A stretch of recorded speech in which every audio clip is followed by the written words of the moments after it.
వర్గీకరణ చేసేంత వరకు మాదిగ ఉపకులాలతో పాటు మొత్తం 59 కులాలు సమన్వయంగా మేము ముఖ్యమంత్రికి రక్షణ కవచాలుగా ఉంటాం. వర్గీకరణ అమలయ్యేంత వరకు మేము అండగా ఉంటాం. మీ ఇద్దరి కవింపు చర్యలు అంతు చూస్తామని నా అమర నిరాహార దీక్ష కేవలం మీ ఇద్దరు మనువాదులు, నువ్వు వివేక్ గారు మనువాది, నువ్వు అంబేద్కర్ వాది కాదు. నీ ఇంటికి వెళ్ళి చూస్తే తెలుస్తుంది. కృష్ణమాదిక్ గారు గుళ్ళల్లో పూజలు చేసి ఇక్కడ చేతి మీద సిలువేసుకున్నంత మాత్రాన నిన్ను మేము అంబేద్కర్ వాది అనుకోము. నువ్వు మనువాదివే. మీ ఇద్దరు మనువాదులు, అంబేద్కర్ వాదులు, నిజమైన మాలలు, నిజమైన మాదిగ ఉపకులాలు తప్ప.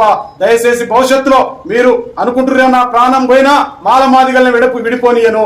నా ప్రాణం ఇక్కడ పెట్టిందే నా మాల మాదిగల్ని కలపడానికి. నా ప్రాణం ఇక్కడ పెట్టింది అన్నదమ్ములుగా మేము సమాన వాటాలు పంచుకోవాలి. సుప్రీంకోర్టుని మేము గౌరవించడానికి ఈ యొక్క పార్లమెంట్ లో మేము ఆర్టికల్ 341 సవరించమని డిమాండ్ పెట్టినాం తప్ప ఇంకే ఉద్దేశం కాదు. దయచేసి ముఖ్యమంత్రి గారు మీరు ఇచ్చిన మాటని హర్యానాలో 10 రోజుల్లోనే ఎస్సీ కమిషన్ వేసి రిపోర్ట్ తెప్పించుకొని అక్కడ రిజర్వేషన్లు అమలవుతా ఉన్నాయి. మీరు 4 నెలల కాలం అవుతా ఉంది. దయచేసి మీరు జాప్యం చేస్తే ఇక్కడ మాలమాదిగలు గ్రామాలలో కొట్టుకొని వచ్చే పరిస్థితిని కృష్ణమాదిగా వివేక్ గారు క్రియేట్ చేస్తున్నారు కనుక తక్షణమే మీరు ఆర్డినెన్స్ తీసుకొచ్చి అమలు చేయాలి. అఖిల పక్షాన్ని మీరు ఢిల్లీ పంపాలనే డిమాండ్ తో ఈ దీక్ష కొనసాగుతా ఉంది కనుక దయచేసి మీరు అంత సహకరించవలసిందిగా అన్ని రాజకీయ పక్షాలకి, సామాజిక వర్గాలకి, అన్ని కుల సంఘాలకి, ప్రజా సంఘాలకి విజ్ఞప్తి చేస్తూ మా దీక్షకు అండగా నిలబడవలసిందిగా ఇప్పటి వరకు మాకు సపోర్ట్ చేసిన నా మీడియా మిత్రులందరికీ, ఎలక్ట్రానిక్ మీడియా, నా ప్రింట్ మీడియా, ప్రతి నా యొక్క సోషల్ మీడియాలో ఉన్న నా మిత్రులందరికీ హృదయపూర్వక ధన్యవాదాలు తెలియజేస్తూ ఇక ముందు కూడా మనకు అండగా నిలబడి ఈ సమస్య పరిష్కారం అయ్యేంత వరకు ఈ యొక్క ప్రభుత్వాల దృష్టికి పోయే విధంగా మీరు సాయం అందించాలని కోరుకుంటున్నాను.